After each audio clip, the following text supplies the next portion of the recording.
खबर शामिल करते हैं तांदलियावाला से, जहां थाना गढ़ फतेह शाह के इलाका गढ़ में बदनामे ज़माना डकैत गैंग का गिरोह का कारिंदा रैकी करते हुए शहरियों के हत्थे चढ़ गया। मुलजिम का नाम इम्तियाज़ वल्द ज़हूर अहमद कौम मुस्लिम शेख बताया गया है, जो थाना गढ़ के करीबी इलाका मुराद कोट का रिहायशी है। इलाका भर में मुतअद्दिद वारदातों का एतराफ़ किया। शहरियों ने मुलजिम को CIA स्टाफ के हवाला कर दिया। पकड़े जाने वाले मुलजिम ने मज़ीद क्या इंकशाफ किए हैं, आइए सुनते हैं इसी मुलजिम की ज़ुबानी। कित्थे कित्थे बाईपास नीदू किती है किले वाले उस समय 6 ऐसे बन दिए हैं जी। केड़े केड़े बंदे आए?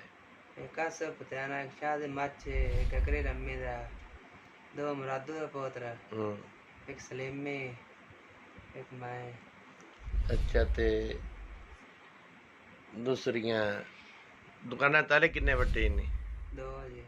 2 दुकाना ने? एक के दुकान 2 ताले। इक्के दुकान